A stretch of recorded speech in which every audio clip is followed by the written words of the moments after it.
Ladies and gentlemen, good morning, good night, good wherever you are. Today, we are talking Blade Runner. More specifically, we are talking spoilers. We're talking spoilers for Blade Runner 2049, and Will, you can't really talk about 2049 without talking about Blade Runner, the first one, because there are so many ways this ties in, and there are moments towards the end of the film that implicate something that happens in the first film that made me completely change my perspective on how that scene and well, basically, we're gonna spoil the shit out of this. I literally just walked out of the theater. It's 1:16 in the morning over here, and I had to talk to somebody. So I contacted Matt because I know he lives out on the West Coast, so I knew he was probably up. Matt, how you doing? I'm good, man. Good. Just jumped to talk to somebody about it. It's a great film, great flick. Okay, so spoilers are on. If you have not seen it, please do yourself a favor. Okay, go into this as cold as possible. Go into this knowing very little about the story, about what's going on, about the implications, about all that stuff. You don't want this ruined for you. I had a slight detail ruined for me a few days ago, and I was pissed, but it was just one piece to a giant puzzle. So the less you know about this, the better. If you see, you can actually watch this as a standalone film. At least I think so. But it you definitely owe it to yourself to watch the final cut of Blade Runner and then watch this because it ties in a lot. Would you agree? I would agree. You could watch the shorts too. I thought the shorts would lead into it more, but the shorts weren't as important as really. They touched upon everything in the movie. You Yeah. could just watch it cold without having seen anything. It's good. It's good like that. Yeah. And Matt is breaking up a little bit, so you're gonna have to apologize right now. He tried to fix that earlier, but it's all right. Okay, so whoa, hello, hello. Yeah, you got me. Can you hear it a little Yeah, better? yeah, a little bit. All right, so I'm gonna pull up there. So there's so much going on that I literally can't recall all of it. So I'm gonna pull up the Wikipedia of this to discuss it because, like I said, there's too much. There's too much to dissect. I wanted to walk out and go right back into seeing it. Okay, so in 2049, bioengineered humans called replicants have been integrated into society as bioengineered life has been necessary to ensure humanity's continued survival. K, okay, we're getting into spoilers now. K, which is Ryan Gosling's character, actually turns out to be a replicant. At the beginning of the story, he is hunting down the replicant played by Dave Bautista, who, if you've seen the short, he is actually kind of a peaceful person. He's living on his own, he's in the middle of the field, and he is sent to hunt him down. He ends up finding him, he ends up killing him, but it's because of this that leads into something else. K, a newer model created to obey, works as a Blade Runner for the LAPD, hunting down and retiring older model replicants. In this universe, K is, I think he's the model 8. Was it 8 or 9? I think he's 8 because the 6 was the one from the original Blade Runner, and Right. they had like the 4-year lifespan, or something like that. They had a limited lifespan, and then I think in the years in between 2049 and the original one, they released a second model that Yeah, had an open lifespan, and that's the one they're trying to retire. right. And that's Dave Bautista's character who has the open Yeah, lifespan. yeah, They're trying to retire them because of the blackout situation. What ended up happening there were a few Model 8s. I believe it was Model 8s. And this is stuff that's in the short. They ended up erasing all the data files on all the replicants, on bank accounts. Basically, all the data in the world was wiped out completely. And the world had to start over. So that's why they pretty much retired all the Blade Runners. They put a resignation. You cannot have any more replicants. No more replicants. It wasn't until Wallace, who is Jared Leto's character, and this is all background information. They really don't feed you a lot of this in the main movie. Mhm. It wasn't until Wallace's character, who he came in and he bought out the Tyrell Corporation. Now, the Tyrell Corporation was the corporation in the first film that made replicants, if I'm not mistaken. And Mhm. They were the ones that started the whole replicant thing.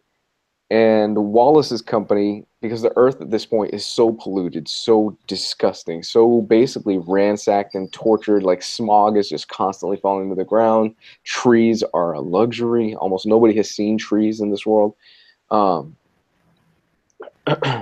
they, I'm trying to get my facts straight. Okay. So Wallace ends up creating synthetic food. And synthetic food is what basically saves humanity on Earth. But because of this, Wallace basically becomes like akin to a god. He definitely has a god complex, which, if you know anything about Jared Leto, stunt acting, not too far off from Jared Leto. Um, so because of this, he is able to kind of pull his weight around and say, "Look, I have made a series of replicants that they will obey no matter what. They will not break the law. They will not kill people. They won't do anything you don't want them to. They will obey humans to a T." And that puts him in a position of power. Am I pretty spot on so far? Yeah, I think you got it. Nailed it. So Kay's investigation into a replicant freedom movement leads him to a farm where he retires rogue replicant Sapper, Dave Bautista's character, and finds a buried box with human remains inside. This is where things start to get a little bit interesting. Forensic analysis revealed that they are of a female replicant who died as a result of complications from an emergency cesarean section.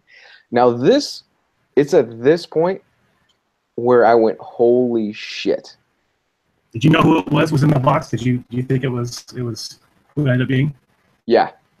Yeah, I mean, right off the top of my head, I was like, "Oh, this is obvious who this is." And again, this is kind of the tie-in to the original Blade Runner film, because at the end of Blade Runner, Deckard runs away with, and I'm blanking on her name for some reason right now. Rachel. Deckard ends up running away with Rachel. It turns out that one of Tyrell's last greatest feats was making Rachel a replicant that can reproduce. And Jared Leto's character, who has this huge god complex, is so obsessed. He wants to know what the secret is. How is it possible that a replicant could reproduce? Which leads into this basic whole hunt. And basically from there, you have Kay, who he is investigating and finding out where is this child, because there is a child in the world that was born from a replicant. And if this gets out, that means the replicants are able to evolve to the point where they can reproduce on their own, so they are not restricted. They shouldn't be controlled by human beings. The political ramifications, the religious, basically, when you think about this in the grand scheme of things, it opens up so many potential holes. It opens up so many potential catastrophes from a religious concept, from a do they have souls? Are they considered human beings? From a political standpoint, it's something that it's one of my favorite plot things, where you have a little detail and it's a little fact and it can blow up and it can create so many different things, because from this little thing alone, they can start a franchise on its own. So let's keep going. Cave finds this unsettling, as pregnancy in a replicant was originally thought to be impossible. Of course, they're robots. Kay is ordered to destroy all evidence related to the case and to retire the child by his superior, Lieutenant Joshi, who believes the knowledge that replicants are able to reproduce to be dangerous. Kay visits the headquarters of replicant manufacturer Neander Wallace, Jared Leto's character, who identifies the body as Rachel. In the process, he learns of her affair with former Blade Runner Rick Deckard, who has disappeared, believing the reproduction of replicants can bolster his production, but unable to give them the ability himself. This stems also from a psychological complex. The guy believes he is a god. He has a serious god complex, and he's saying throughout the entire film, he's saying, "These are my little angels. These are the people that will lead the future," and things like that. And going into it, honestly, I thought he was a replicant, and I still believe that it's possible he might be. Yeah, they never really answered that one, which I actually liked a lot. They left that kind of ambiguous, which I'm sure they'll they'll touch on it maybe in additional films. Right. But yeah, I agree. I thought he was too, especially when you brought up about his eyes and how he, the test, the void comp test. Right. For those of you that don't know, because we haven't mentioned it before, the void comp test. Well, they even added into this film different aspects of the void comp test. Like when Ryan Gosling takes the void comp test the first time, he's stone faced, he answers all the questions, and they establish a baseline. He can't be too emotional or anything like that, or it triggers the void comp test to send people out. The second time he takes the test, you start noticing like a few facial tics. His eyes are dilated. He's got like a choked up version in his throat. And that's kind of what tips him off that, oh, he's starting to develop more emotions. He's starting to develop more feelings and things like that. And it sets things off. I'm of the personal opinion, I still think Leto's character is Replicant. I still think it is. He's got things on his side that he attaches to that the implication is that it allows him to see things even though he's blind. So that's what I got out of it. That's what I thought as well. It's super intelligent. I always thought he was a replicant, but I didn't know if it would get revealed. He really wasn't in the movie a whole heck of a lot. I mean, he was a pretty main character, but wasn't in a lot. No, he wasn't. I thought he would be in it more. To be completely honest, I thought he would be like the serious main bad guys. And it was more his number two or his enforcer. Yeah, the Stone Cold bitch that we're gonna get. Man, I hated that chick. Look, there are not many female villain. There are not many like people that I would use the word bitch to, but I hated her. I could not stand her, dude. Ugh. Right. Okay, before we keep going, can we talk about the cinematography in this? Oh, it was amazing. Jesus. Wow. Roger Deakins. I think it's the same guy he's had for all of his movies, right? For like Arrival and Sicario as well. Yeah. Roger Deakins, holy shit. If he has not won the Oscar before, if he doesn't win it for this, it's a crime. There are just the amount of beautiful shots in this film is just insane.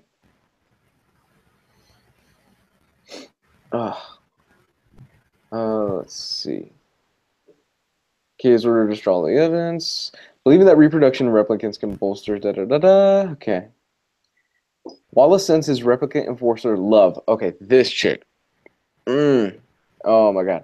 To steal Rachel's remains from the LAPD headquarters and follow Kay to find Rachel's child. Wallace hopes to use the child to engineer replicant reproduction and expand his off-world operations. Yada, yada, yada. Returning to Morton's farm, Kay finds a hidden date that matches a childhood memory about hiding a toy horse.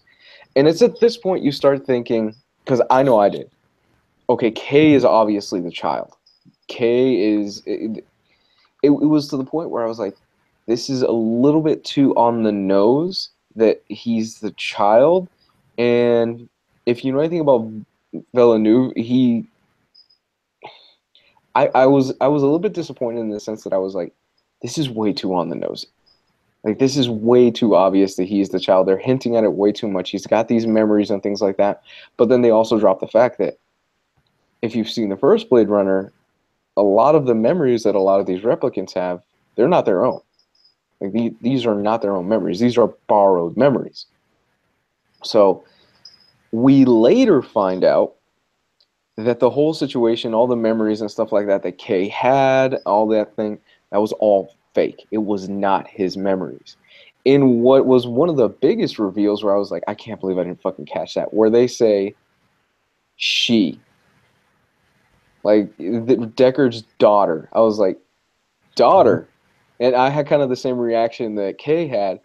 And Gosling just knocks that scene out of the park because you feel the weight. You feel what he feels. And you feel so fucking bad for this guy because he wants to be human. He wants to be special. He wants to be something more than what he is. Something more than just a cold-blooded killer. And then he ends up realizing, ah, shit, I'm just another replicant. Yeah, when they did the daughter reveal, I was convinced for some reason that it was the enforcer. In the back of my mind, I just kept thinking that was the twist, that it was going to be Love or whatever her name was. Yeah. I kept thinking that was going to be Deckard's daughter. Right. That thought crossed my mind too. I was like, could it be Love? Well, and we're gonna get into who it actually is in a little bit.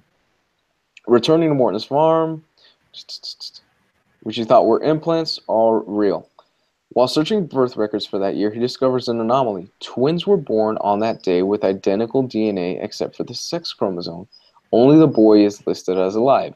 Kay seeks out the isolated memory designer Dr. Anna Stillen, who informs him that it is illegal to program replicants with human real memories, leading Kay to believe he might be Rachel's son. After failing a test of his replicant behavior, Kay is suspected to be Joshi, but he explains that he's completed his mission in killing the child. Undeterred, Kay has the toy horse analyzed and finds traces of radiation that lead him to the ruins of Las Vegas. This was really cool. I really dug the way that they kind of designed the entirety of Las Vegas, where you see it was kind of this monument to the gods, these huge statues, these big pyramids and things like that Vegas is kind of famous for. And you see that like sand has taken over Vegas, that it's been completely eroded, that nature has pretty much taken its course. There's really nothing there. And this is where Kay starts to start to kind of put the pieces back together. And this is really where the film for me started to take off a little bit more than it had earlier. Because I'll be honest, the first hour going into this, it is slow. It's a slow burn. It's a slow burn. Especially with Gosling and his girlfriend and stuff, and trying to establish his relationships and stuff. It was slow. Yeah, very slow. Yeah, it was a real slow burn, to the point where I'll be honest, I was kind of nodding off a little bit. I was like, and then it really starts to kick into high gear once you start getting into the plot of like, oh, a replicant can reproduce, which that again, going back to what I said earlier, that little tidbit alone just, I was like, that's such a brilliant piece of tidbit. What would happen if androids could reproduce on their own? I'll just keep going from here. So Kay has this toy horse analyzed and finds traces of radiation that lead him to the ruins of Las Vegas, where he finds Deckard. Meanwhile, Love kills Joshi after threatening her to disclose Kay's location. She just gets her ass beat. Like, wow. There are some scenes in here where I was like, oh my god. The guy where he's basically like gets like kicked in the head, and he's just like this in the morgue. Yeah, like it's like a simple like a smack on the back, and it's just like done.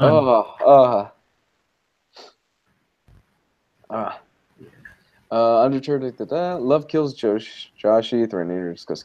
Deckard reveals that he scrambled the birth records to cover his tracks and was forced to leave a pregnant Rachel with the Replicant Freedom Movement to protect her. So Deckard has never met his daughter. He has no clue who she is. He has no clue where she is. Love and her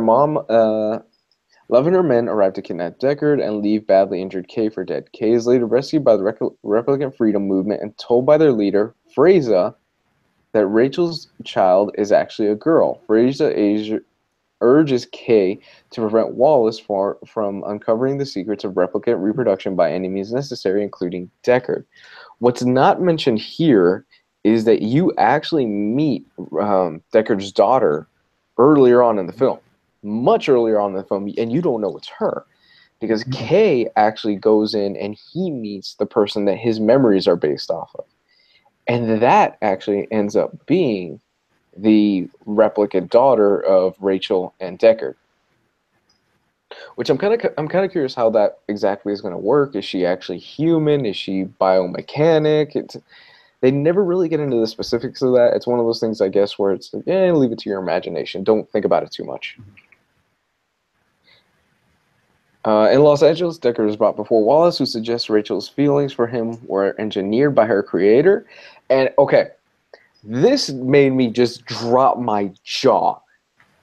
Like, because it ties in so fucking perfectly into the first film. Mhm. Is it possible? And they still don't give you a fucking concrete answer if Deckard's a No, replicant or not.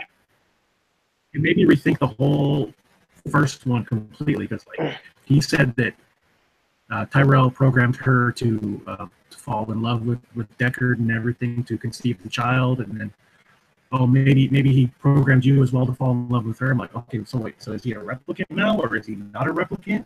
Yeah. It's Yeah.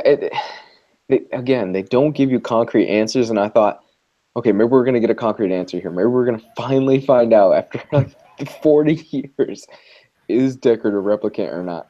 And no, you don't find out. They just kind of lean into it a little bit and then pull right back from it.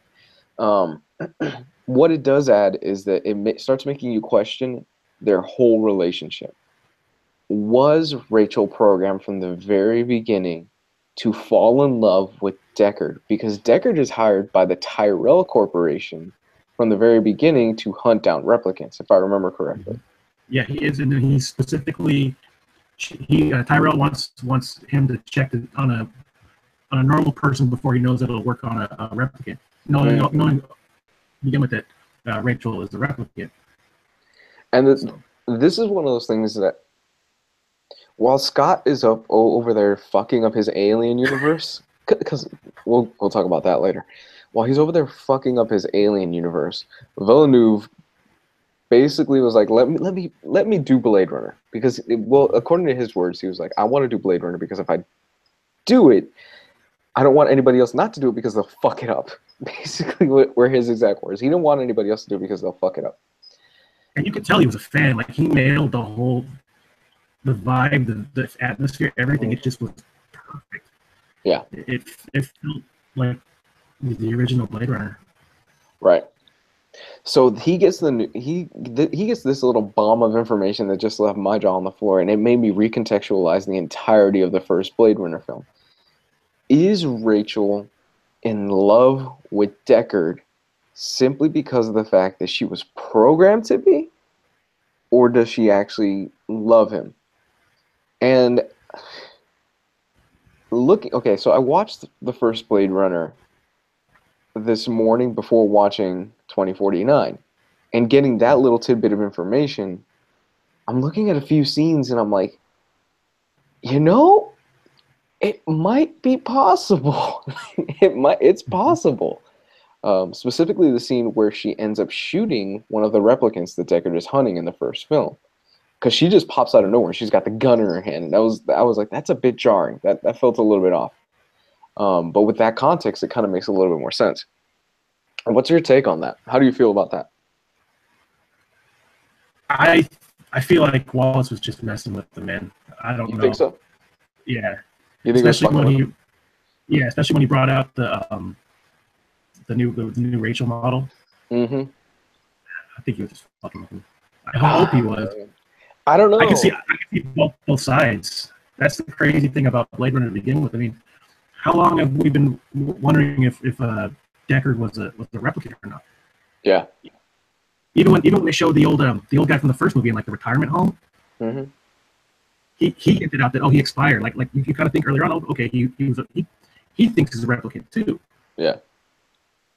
Because he makes allusions to that as well. So with this little information, are you still leaning towards he's a replicant? Because I'm leaning more towards it now more than ever. Yeah, I think he is. Yeah. I'm pretty sure. They don't give you full on answers, but they lean so heavily into it that I'm like, he's gotta be a replicant. Let's finish this up. In Los Angeles, Deckard is brought before Wallace, who suggests Rachel's feelings for him were engineered by Tyrell to test the possibility of a replicant becoming pregnant. Deckard refuses to help Wallace, even when promised a replicant recreation of Rachel. And in one of the best scenes in the movie where Deckard turns away and says her eyes were green, I was like, yes! Because he would know. He tested her. He would know what color her eyes were. Yep.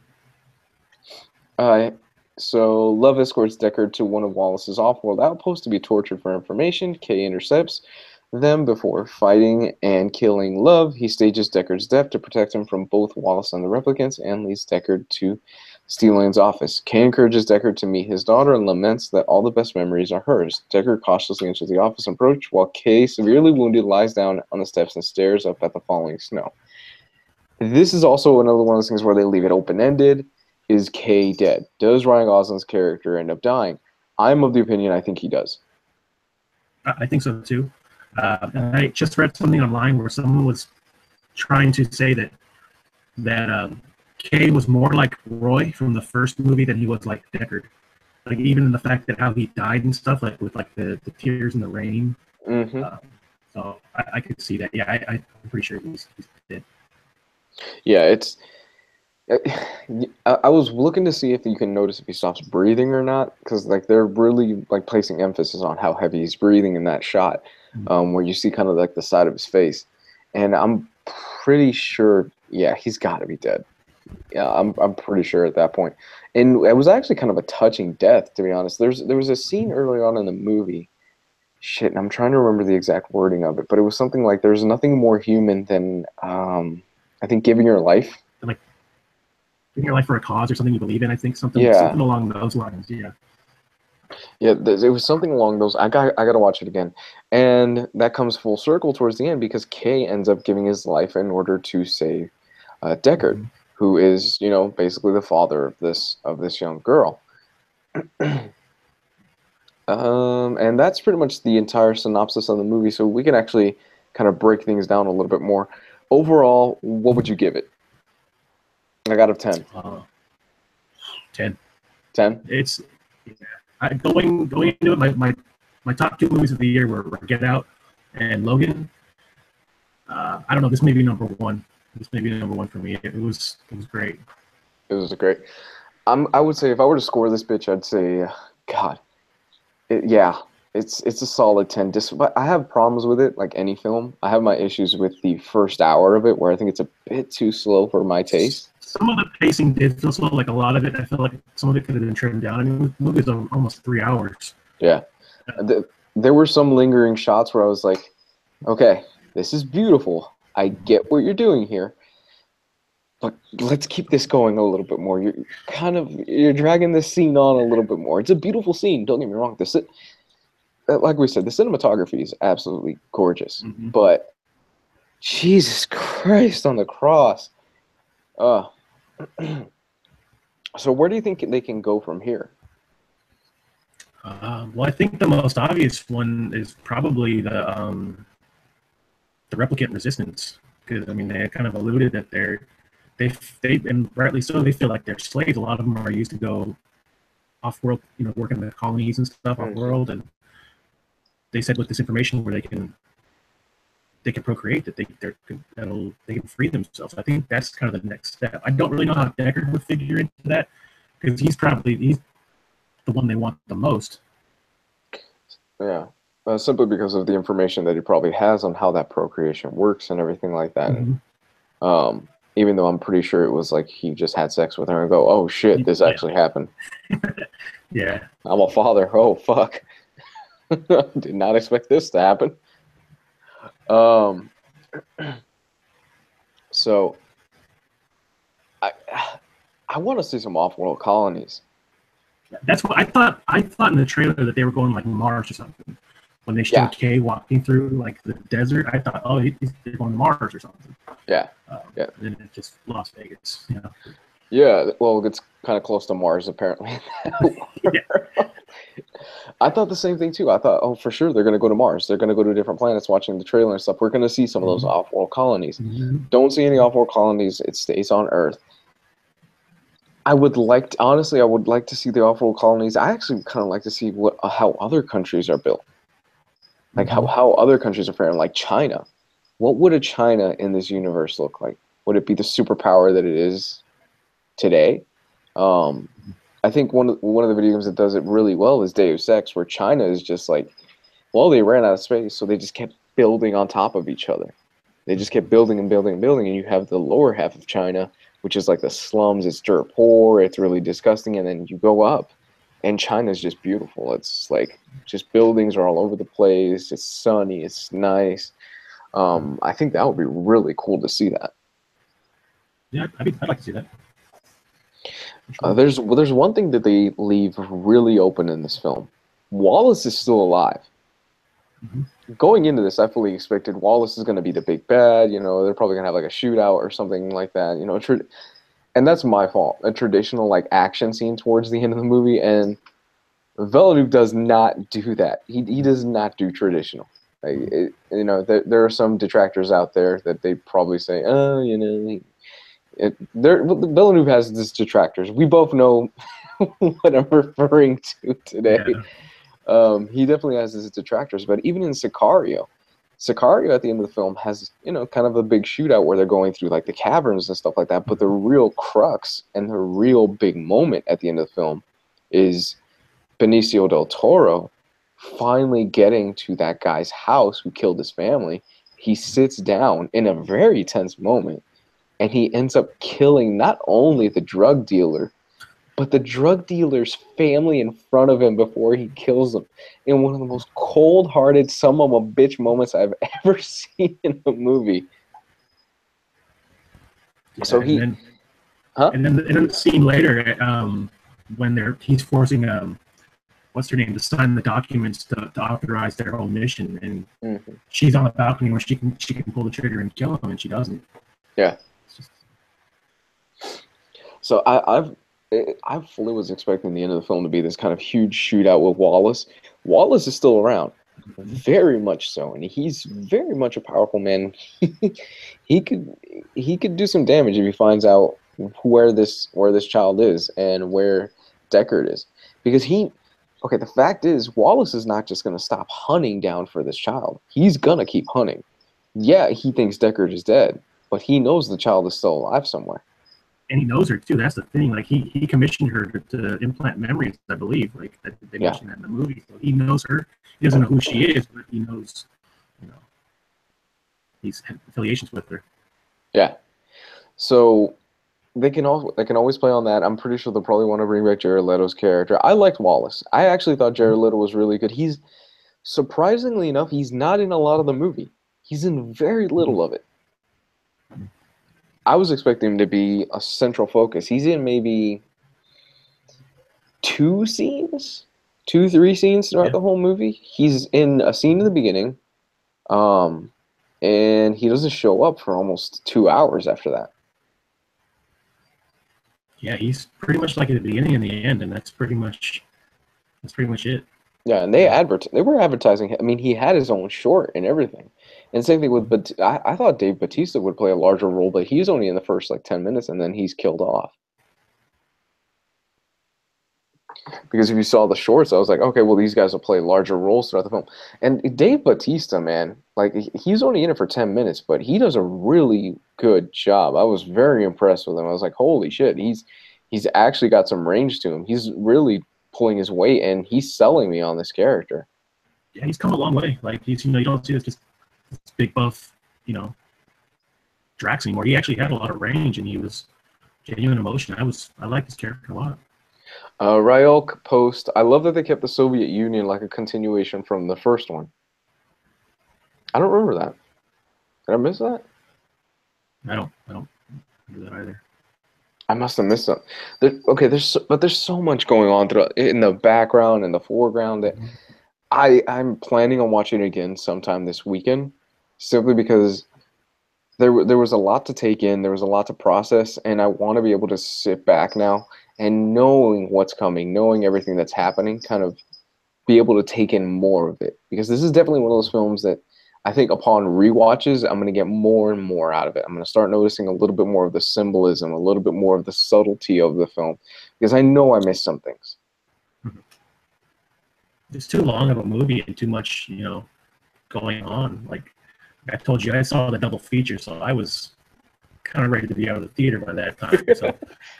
Dude, I don't know how you did the double feature. Honestly, I would not have been able to. It's not that it sounded awesome, but then like I worked that morning too, so I literally got off work and went right over there and was like the show started at 6, and I didn't get out till like 11 o'clock. And I called in. I took the day off, luckily, but I'm too old for doing that crap. Like, what is Danny Glover saying? Too old for this shit? Yeah, I can't keep doing that anymore. I'm starting to notice. I'm 28, so I'm starting to notice like, yeah, I'm too old for some of this shit. Like as a kid, I used to be able to do like these midnight movie screenings where like a film would come out at 12 o'clock at night, and I'd watch it, and I'd be all awake throughout it, and it would be 3 in the morning. I'd go to bed. I'd be able to go to class the next morning at 6 in the morning like a bird. Now, no.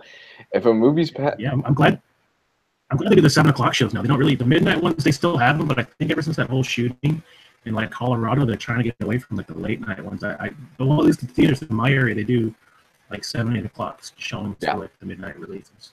Yeah, the theaters in my area that, like you said, they're starting to shy away a lot. But I think some of them don't even do the midnight releases anymore. They'll do the 7 o'clock showing, and then they'll have something separate like at 9 o'clock, and that'll be it.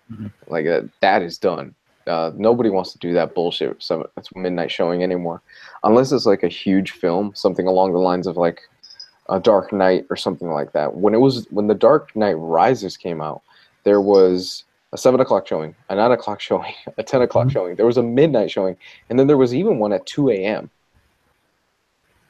Yeah, I actually, that one I didn't see midnight. I saw that first thing in the morning after the whole shooting, all that stuff came out. But I did see the Dark Knight at midnight, and that was intense. Yeah, there was a lot of people. It was just pretty cool. I still remember that. I still remember actually the first time I saw the Dark Knight. Not to get too far off topic again. So what were some things you didn't like? Because you can always have like your small little quarrels with it. I know there's not much. Yeah. Some of the stuff with his AI girlfriend was a little, I felt that drug on a little bit, some of the scenes. But I feel like they were trying to show more of his relationship and his I feel like he felt isolated, so they're trying to establish that, he didn't feel humans. We had to interact with something that wasn't real. But some of those scenes dragged on a bit, I felt. A lot of the early, just like you said, the first hour was a little slow. But it definitely lays the groundwork for what comes later on. So that's why I kind of was like, I get it. I get why the first hour was so slow, because you were laying the foundation for something much bigger later on, and something that's going to pay off in spades. Like I already mentioned, some of the things that I didn't like. Did not care for the first hour because it was a little bit slow. I didn't hate it, just had my qualms with it. Outside of that, I don't have too many. Honestly, I don't have too many. It's hard for me to come up with certain complaints for this thing. It really is. Man, how pissed off were you when that bitch shattered the girlfriend? Oh, mad, man. When she stepped on her? I haven't been that mad at a movie villain since probably, this is going back, but what was that Mel Gibson, where he was in the Civil War movie? Oh, The Patriot? Yeah, with that evil British guy. I fucking hated that guy, man. Like, killed his kids and stuff. Yeah. Doesn't Mel Gibson kill him with a tomahawk at the end of the movie? Like, he throws a tomahawk? I think he impales him with like an American flag or something. Oh, he does. Yeah, and one of the most American scenes you can American. That's right. He impales him with the American flag. Oh my gosh. Okay. Where were we at? Right. We were talking about our qualms. It's like 1 in the morning, so it's 2 in the morning here, so I'm a little bit. What did you think about the ending? Were you cool with the ending? I mean, I know you mentioned that someone you're sitting next to you was pissed off about it. So the guy next to me, when the movie ended, like his exact words were, "What the fuck?" He was pissed. It's not a traditional ending. You're not gonna get. Yeah. The first Blade Runner didn't really have a traditional ending either. They escape. They flee. You don't really find out what happens to them. Yeah, they left it open-ended. I was cool with it. I loved it. I was cool with it too. And then, it took 30 years. Hopefully it doesn't take another 30 years for them. Yeah. Um, but I thought the ending was fine. I thought they closed it enough to the point where I was like, if this is the last Blade Runner film, I'm good. I don't need to see another one. I don't need a reboot. I don't need them to continue the story. But if they want to, they leave the door open enough where they can revisit this world and tell other stories in this world. Personally, I think the Deckard story is done.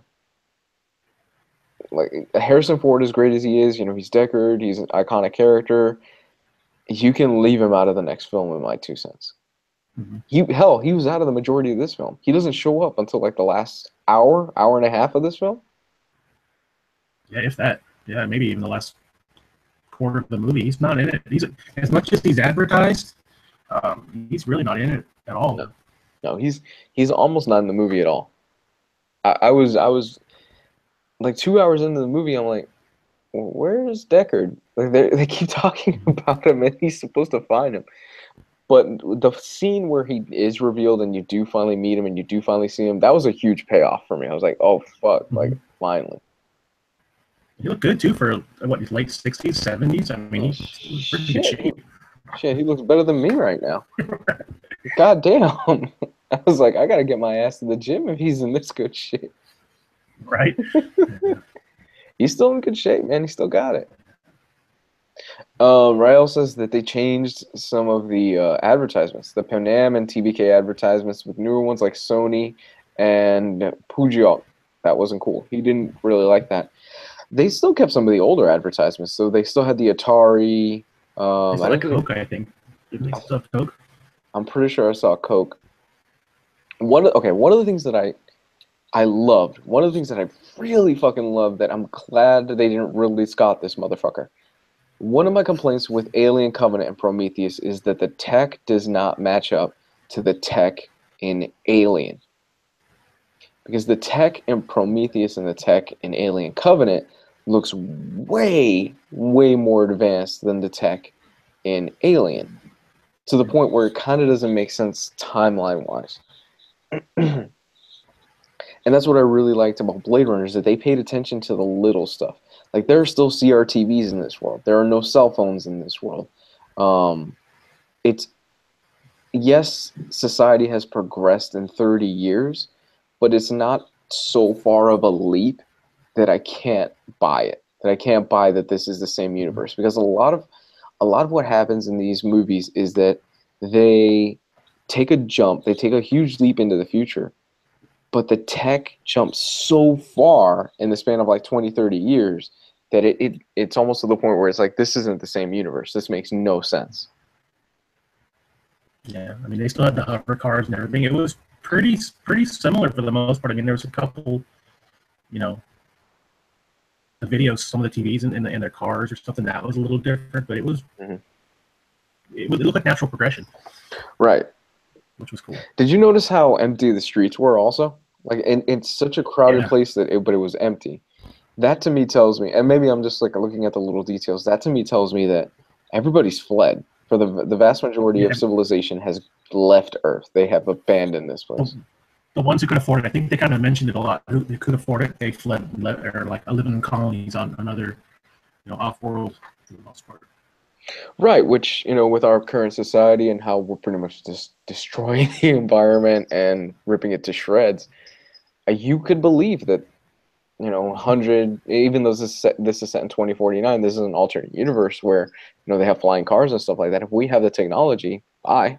If you got the tech, then the money, bye. Just leave. Go colonize another planet. And the prevailing fan theory is that this is set in the Alien universe. I hope not. That's the fan theory. I forgot how it ties in. It's like Tyrell and Wayland appear in like a screen or something like that in Blade Runner. I forgot how exactly it ties in. I'll go see David in another Blade Runner movie. I'll be cool, man. Like, I love Fassbender. But David's the saving grace of those films. He was. He was. Hey, he's the best thing. Oh, he's the best thing about the Alien Covenant. Jesus, Alien Covenant. Oh my God. Can we both agree? Just Scott, leave it alone. Like, leave it alone. He's not going to though. I think he's already going to make another one. As long as Scott leaves Blade Runner alone, fine. He could play all he wants in this Alien universe. So, kind of to close things out, last question. Do you think this holds up to the original? And do you think this will be remembered as fondly and regarded as a classic to the original? I know that's hard to say right now because it only came out just yesterday. And how do you think audiences are going to take this?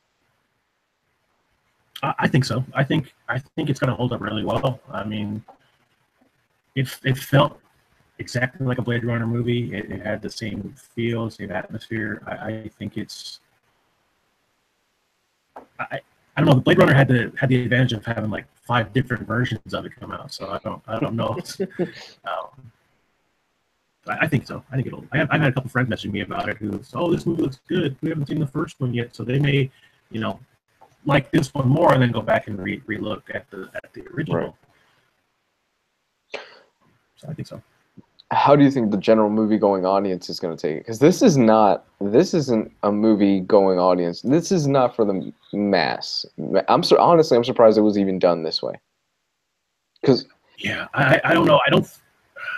Because the trailers are selling this. I haven't looked at the numbers yet. Yeah, the trailers are selling this as a fucking action movie, which was my concern watching the trailers. And I was like, oh, did they just do another a sci-fi action movie? And no, this is a slow.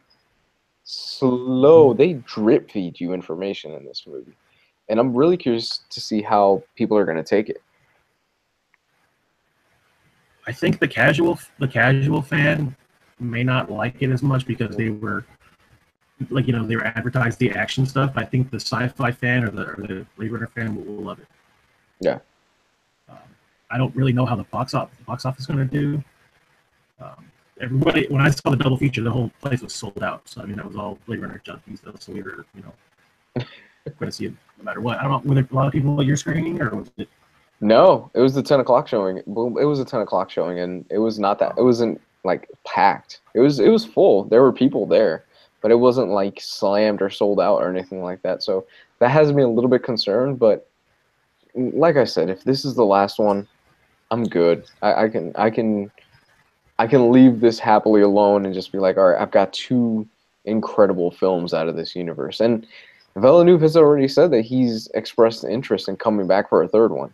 But his plate is so full at this point. He's got Dune. He's got so many other. I'm super excited. That's like one of my favorite books. So hearing his name attached to that, I don't even need to see any more. I'll go watch it day one. I've never read Dune. Oh, it's great. It's great. It's a sci-fi. Sequels are a little weird. Yeah, it's sci-fi. Said like they wrote it in like the 60s, I think, but it holds up really well. Does it? How many drugs was he on when he wrote it? Oh, probably a lot, man. A lot of LSD or something. Yeah, I've heard it's pretty trippy. Did you ever see that documentary, Jodorowsky's Dune? No, I wanted to. I heard that dude was going to make an insane movie. Oh, it was all over the place. You owe it to yourself to watch it. It's actually a really good documentary. You probably like it.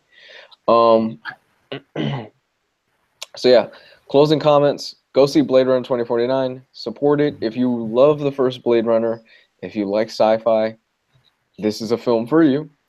If you don't like slow burns, and if you don't care for that type of style of movie, you're probably not going to like this. I'm telling you right now. You're probably going to think it's really boring. You're probably going to want to fall asleep. And this might not be for you. All right. So, Matt, where can they find you? Do you have anything you want to pimp out or anything like that? I'm always on one of the many omnibus group subpages or somewhere lurking around. So, or one of the the chats. Yeah. Somewhere, so.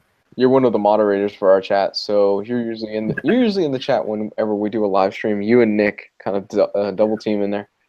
So thanks, guys, for checking this out. Check out some of the other videos. Check out some of the other content. This was something that I put together at the last minute. It's 2 a.m. I'm going to bed. I am tired. And I'm well, what the hell am I talking about? I'm probably just gonna go online and just look at fan theories for the next Blade Runner for like the next hour or something like that.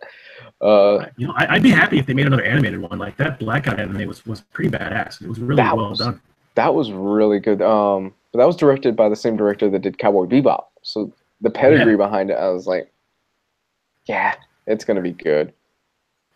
I actually wouldn't mind if they kind of continued on in this universe over the next few months. And how great would that be if over the next few months they slowly started dropping more like these little mini movies? I'd be down. Mini movies or any type of like a comic or a manga or anything. Yeah. The world. I'm just surprised they haven't already. I mean, the world was so big to begin with. Yeah. Yeah, I think everybody was kind of too afraid to touch it. And now that we've gotten somebody that's like that has the breast cojones to actually go in and actually do something, we might see more stuff come out of this universe. And they might bleed it dry and they might ruin it, but might come out with something good too. They're still putting out Terminator movies, so. Oh jeez. Did you say they just announced that they're rebooting with Sarah Connor? With Sarah Connor and Cameron's back and Linda Hamilton are back, so we'll see. I didn't see the last one because I was kind of pissed off they spoiled the big reveal in the fucking trailer. I was pissed at that. A funny story about about the last one before we kind of sign off. My brother had gone through a breakup that morning. He was like, I'm feeling kind of shitty. Maybe I'll watch something to kind of cheer myself up. He went in and watched it. He walked out more pissed off than when he went into the film. Oh. I can't bring myself to watch that one. Maybe one day if it's on TV. You know who's directing the new one, right? No. It's Tim Miller from Deadpool. Oh, okay. I'll give that a shot. That could work. That could work. Yeah. All right, guys. So check out the Facebook. Check out the Patreon. Found in the description. And everybody have a good night. Thanks for joining us. Bye. Later.